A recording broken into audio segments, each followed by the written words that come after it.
你们抓人，我又不在场，放人吧。凭什么啊？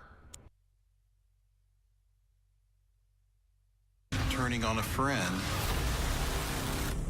One's dead, and one's in prison for life. Was just a complete horror scene. I Killed My BFF. All new Fridays, 9:55 p.m. on CI.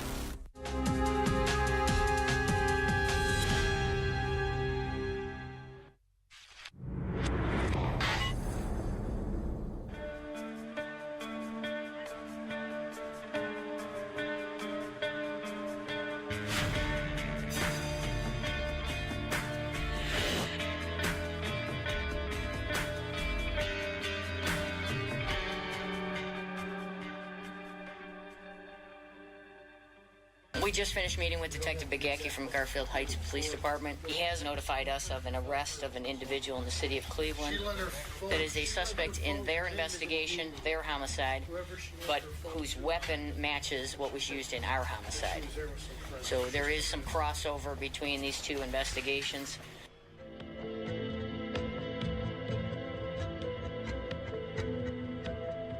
Okay, the homicide detectives requested that we do a comparison of the test fire of this Ruger .45 caliber pistol to crime scene evidence from a double homicide.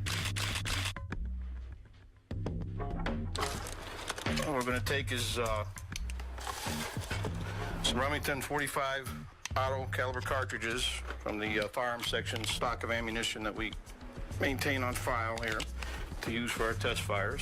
Firearms examiner Keith will then fire this into our ballistic tank, which is a 900-gallon water tank, which we use to recover the bullets so that we can put them on a comparison microscope. Now these are going to kick out of here. There we have our 3 test-fired bullets. What we'll do now is compare the crime scene cartridge case to the test fire.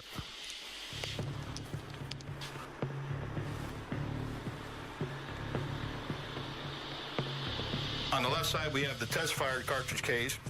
On the right side, we have a spent .45 caliber cartridge case from the crime scene. What we'll do now is compare the crime scene cartridge case to the test fire. And what we're looking for are breech face impressions, firing pin impressions, striations that are caused from the machining of the pistol. Every firearm has its own individual set of characteristics. And that's what we're looking for here on the comparison microscope.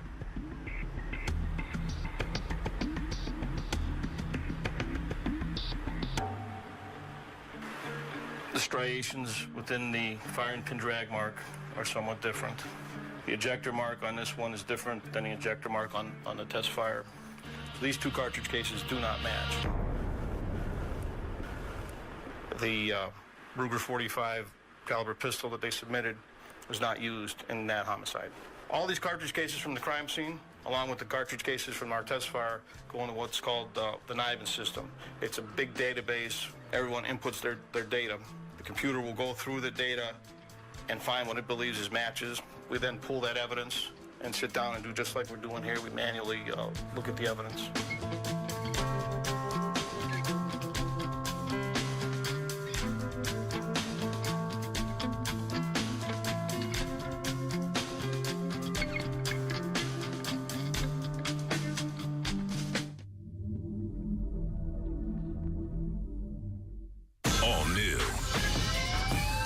Scene. I know somebody saw something, and that's all I need. We need to find somebody tonight. The First 48, Wednesday nights at 9:55 p.m. on CI.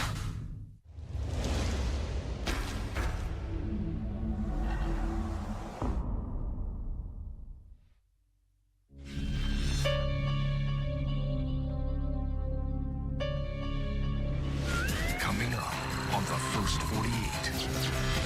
A neighbor savagely murdered. Did he slit his throat?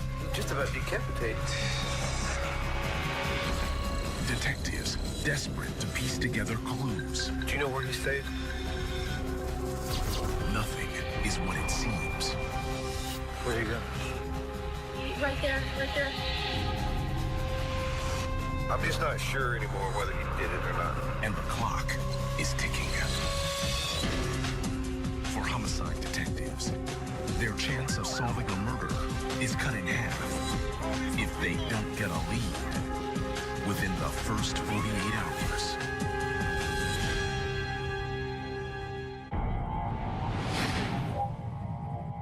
Dallas, Texas, 11:30 a.m.